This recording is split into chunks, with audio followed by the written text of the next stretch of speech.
Welcome to சஸ்டிக் channel. நம்ம channel இன்றைக்கி ஓமப்பொடி முறுக்கு தான் பார்க்க போகிறோம். அதுக்கு 4 கப் அளவுக்கு கடலை மாவு, 1 கப் அளவுக்கு அரிசி மாவு ரெண்டும் எடுத்து வச்சுக்கிட்டேன். 4க்கு 1ங்கிறது தான் ரேஷியோ. நான் வந்து இந்த ரெட் கலர் கப்பில் எடுத்துக்கிட்டேன். ஸோ இந்த 4 கப் கடலை மாவையும் 1 கப் அரிசி மாவையும் ஒன்றா சேர்த்தாச்சு. கடையில் வாங்கின கடலை மாவு, கடையில் வாங்கின அரிசி மாவு தான் யூஸ் பண்ணுறேன்.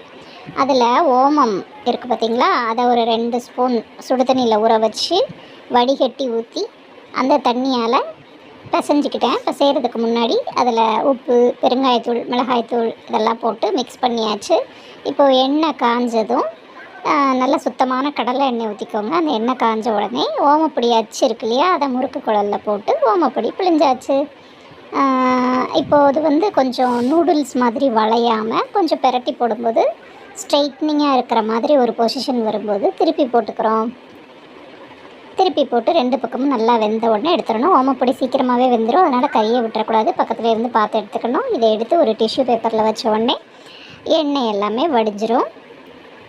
இதே மாதிரி அடுத்த பேட்ச்னு மொத்தமாக போட்டு எல்லாத்தையும் எடுத்தாச்சு. நான் செஞ்ச அளவில் எனக்கு வந்து ஒரு 20 முறுக்கு கிட்ட கிடச்சிது. இது எண்ணெயெல்லாம் நல்லா ட்ரைன் ஆனதுக்கப்புறம் கருவேப்பிலையை போட்டு பொரித்து மேலே கொட்டிட்டோம்னா செம்ம ஃப்ளேவராக இருக்கும்.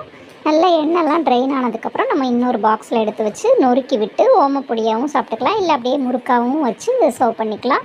நமக்கு எப்படி பிடிக்குதோ அந்த மாதிரி எடுத்துக்கலாம். இந்த வீடியோ உங்களுக்கு ரொம்ப பிடிச்சிருக்குன்னு நினைக்கிறேன்.